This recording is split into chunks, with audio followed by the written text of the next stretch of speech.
Hi, welcome to Emba 7200 Managerial Finance. You can see from the screen a brief summary of what we're going to talk about in the videos today. This will be an abbreviated version of the lecture, the first lectures in the class. When we meet together in class, please have your name tags or plates out so I've got a chance at recognizing who you are.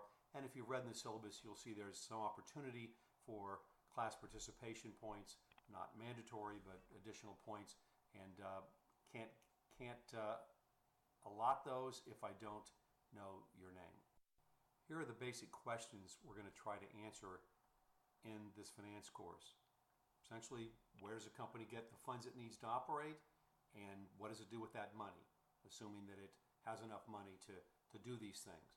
So all businesses are going to get usually a combination of equity financing or debt, and they're going to spend that on capital expenditures, dividends or share buybacks if they've got enough money to do that, and to retain and build up cash or pay down debt if they've got that much money.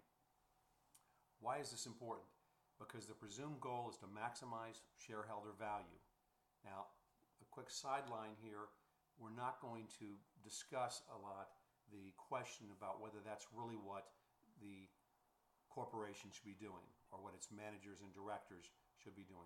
We're going to assume for our purposes that the goal of a company is to maximize shareholder value.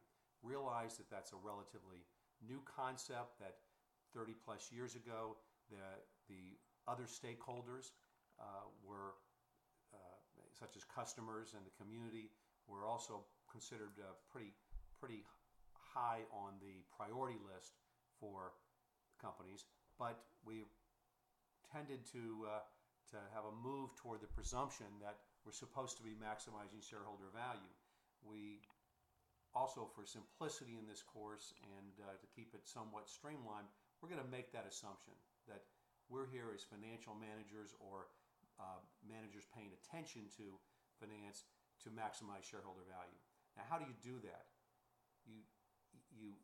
How is shareholder value determined? It's determined by really your long-term cash flows and the discount rate applied to those cash flows. Now, by discount rate, we mean the interest rate or the cost of capital, and we'll talk a lot more about that during the semester. But just imagine that we need to increase cash flows long-term, and notice I didn't say net income as such, and we need to decrease the discount rate or keep it as low as possible. And the way you have a lower discount rate is to convince investors, lenders, and so forth that your business is less risky. We'll talk more about that again as the course goes on. So how does a manager maximize the cash flow and minimize the discount rate? By choosing projects and investments which return more than the cost of capital. It's a very simple concept if you think about a business, or if someone offers to lend you money at 10%. If you can make investments at 12%, things will probably work out okay. If someone offers to lend you money at 10% a year and all you can do is come up with projects that make 8% a year, how's that going to work out? In the long run, it's probably not going to work out. Something's going to happen, like bankruptcy or default, things like that. That same concept applies to corporations, except we'll expand that concept throughout the course to talk more about not just interest rates that you'd pay or a company would pay, but the cost of capital, which includes the cost of their debt as well as the cost of their equity. Now, I know that everyone here has graduated from college, has been in the educational system for a long time, one way or the other, high school and so forth. So I don't mean to oversimplify this or offend anybody, but I do want to point out that there has been a lot of research done on how people learn, and some of that research and some of those ideas will be incorporated in the way we go through this course. I'll particularly point you to items 3 and 5 and not go through all of these. Rereading text and mass practice are among the least productive study strategies. Rereading text, I often have students come to me with a textbook or other material that's been assigned, and they've got a yellow marker and a blue marker and an orange marker and a green marker, and they say, I've been studying this, I thought I understood it, but didn't do well on the test. And the idea there is that rereading that text over and over is not the same as studying it. And that's why almost any textbook you have will stop every page or two at the most and have a summary or a problem to solve to basically get you to stop and think about and recall and make sure you understand what you've been reading. So if you're reading a textbook and your attitude toward that or the difficulty you find it is similar to reading a novel or something, you're probably not really studying as you should.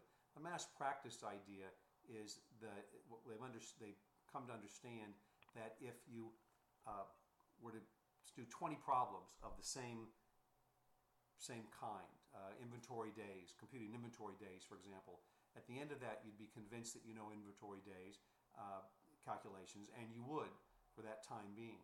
But if you're massing that practice, doing it all together and all of the very same type of problems, then when presented with different sets of circumstances, problems, whether they be in real life or on an exam, you may not be able to figure out as well or understand as well what tool I'm supposed to apply.